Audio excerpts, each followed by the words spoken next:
आपको सीधे press conference में लिए चलते हैं।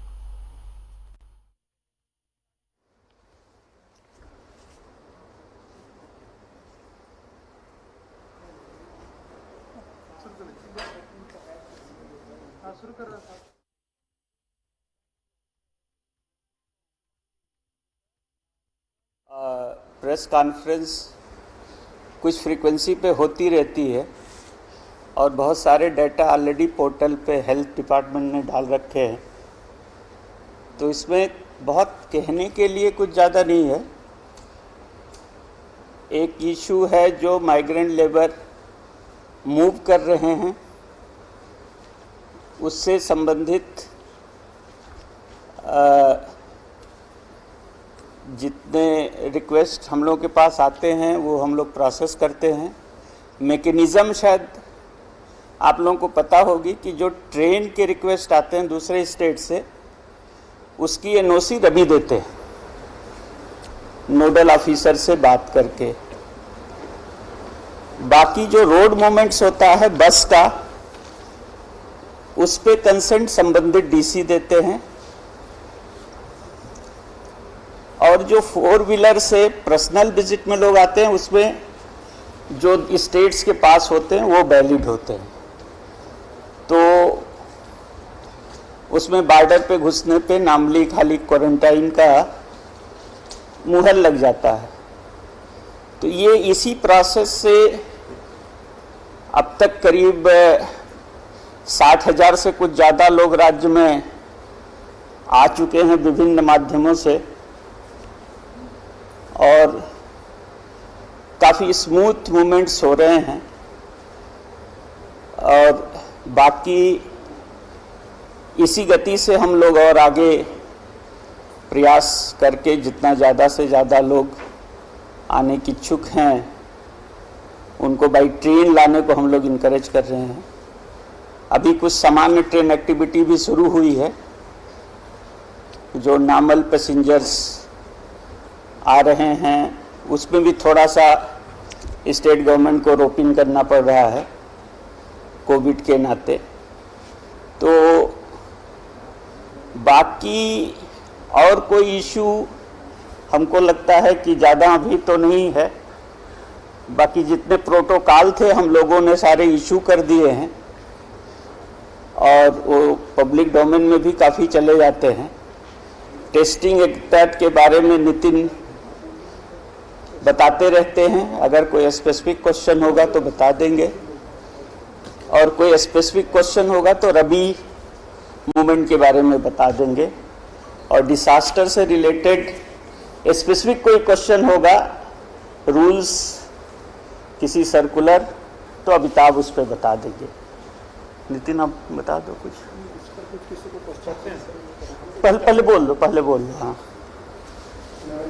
सेक्रेटरी ट्रांसपोर्ट से अनुरोध करेंगे कि टोटल नंबर्स स्टैंडर्ड पर्सन जो रेल से आए हैं उसकी जानकारी देते हैं। बसेस का मैं आपको जानकारी दे रहा हूं कि बसेस वाला डेटा कंपाइल होता है डिस्ट्रिक्ट लेवल पे 29,444। 29,444 ये कल शाम तक का डेटा है। डेटा एक बस जैसे जैसे आती जाती है वैसे वैसे चेंज होता जाता है।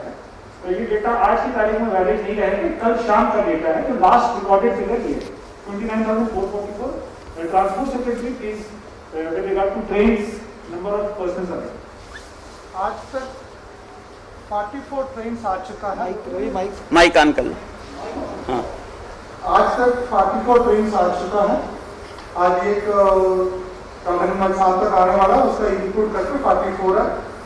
अभी 56 ट्रेन के लिए हम लोगों का यूनिवर्सिटी लेके उनका जो आने वाले समय में शेड्यूल किया हुआ, इसलिए दूर दूर में कोई भी मजदूर होंगे उनके लिए उसी स्टेट का प्रशासन फोन करके उनका इंफॉर्मेशन दे देंगे, इससे उनका हड़बड़ाने की आवश्यक नहीं है। इसलिए 56 ट्रेन दिया हुआ, आने वाले समय में कहाँ आवश्यक हम दे देंगे। इसलिए आपने आराम से जहाँ पर रहे, उनका जिला प्रशासन का उनका दिया हुआ एक सेगमेंट पोर्टल दिया हुआ, उसी पोर्टल में रजिस्ट्रेशन करते हैं, उनके लिए सामने पर सूचना मिलेगी।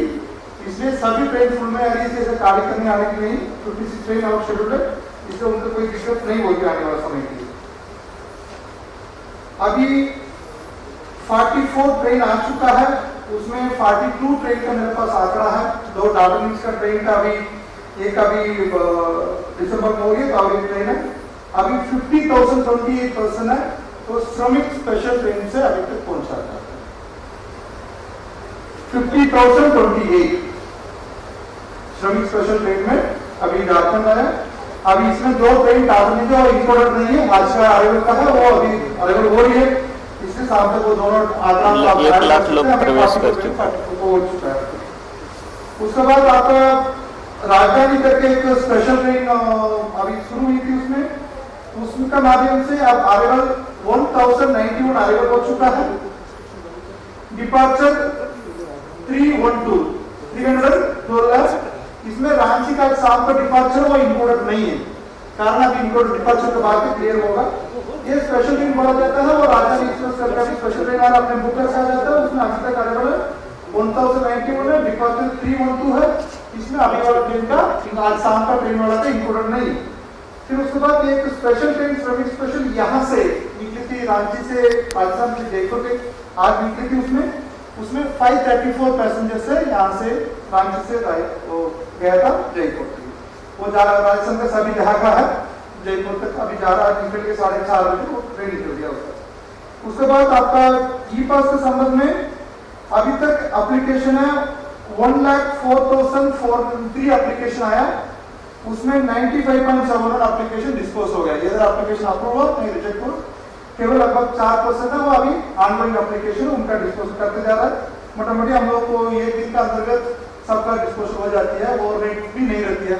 ओवरनाइट क्लियर करने के बाद हम लोग बेड में जाता है, इससे सब कुछ क्लियर हो जाती है। इसके संबंध और कोई क्वेश्चन बता ई पास 95,000 सर 1,04,403 ई पास एप्लीकेशन आया, उसमें 95.71% क्लियर हो चुका है। केवल 4% है वो अभी करंट एप्लीकेशन, वो सब कुछ तुरंत एक दिन के अंदर में वर्किंग डे में ही डिस्पोज हो जाती है उसका।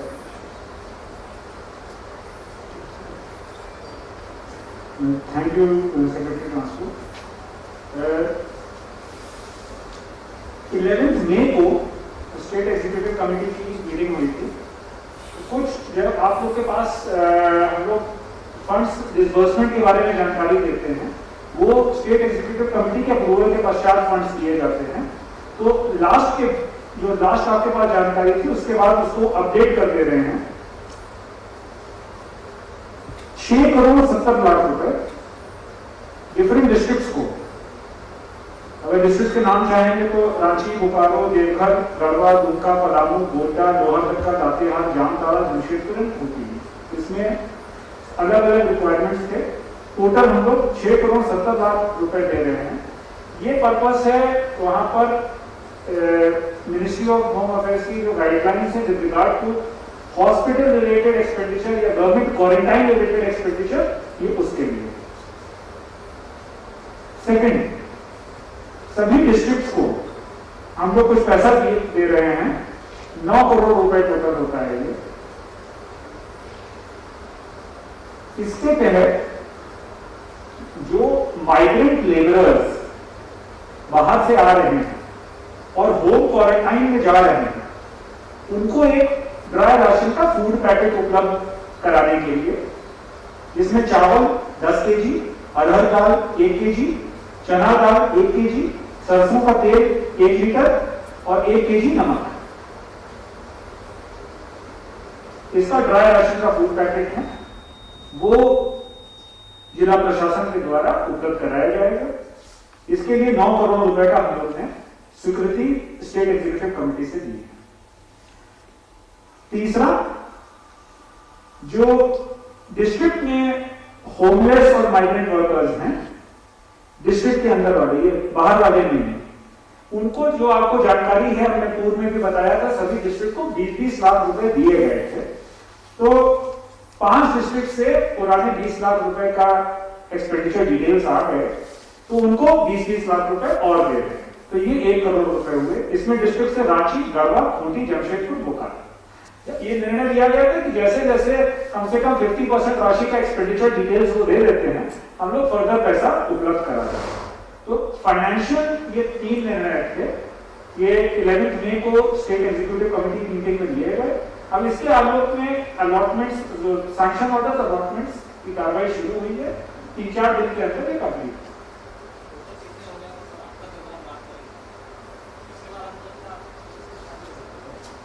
कुल पैसा पूछ रहे हैं अब तक कितना किया? पूर्व में था 57 करोड़ 83,28,000।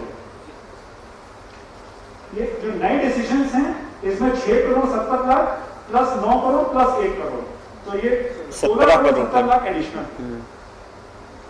ये अभी मतलब ये डिसीजन ले लिया गया है, सैंक्शन ऑर्डर और अलॉटमेंट ऑर्डर 3-4 दिन में तैयार हो गए। इसके अलावा 2-3 इंपॉर्टेंट गाइडलाइंस यहां से गई हैं।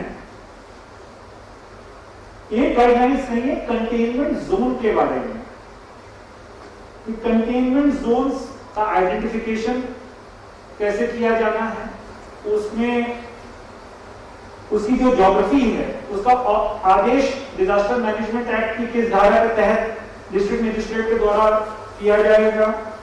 कंटेन करने के लिए वहां पर एक एंट्री एक एग्जिट होनी है, अगर आवश्यकता है फील्ड सिचुएशन देख के तो बैरिकेडिंग होनी है, अगर आवश्यकता है तो मॉनिटरिंग के लिए वहां पर सीसीटीवी वगैरह का व्यवस्था होनी है। इसमें कई सारी चीजें आप लोग यहाँ पर भी कंटेनमेंट जोन में देख चुके हैं, लेकिन जो डिफरेंट डिस्ट्रिक्ट से इनपुट्स आए उसके आधार पर और जो कंट्री में भी और जगह से हम लोग को फीडबैक्स मिले उसके आधार पर लगा कि कंसोलिडेटेड सेट ऑफ गाइडलाइंस यहाँ से निर्गत किया जाए।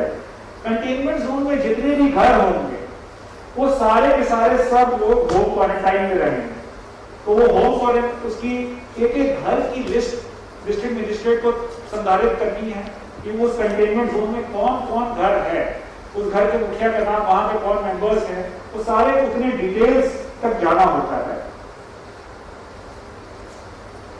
और कंटेनमेंट जोन के लिए कंट्रोल रूम का, हर कंटेनमेंट जोन के लिए डेडिकेटेड कंट्रोल रूम का संचालन, ये भी आप लोगों ने लाजमी यहाँ पे देखा ही है।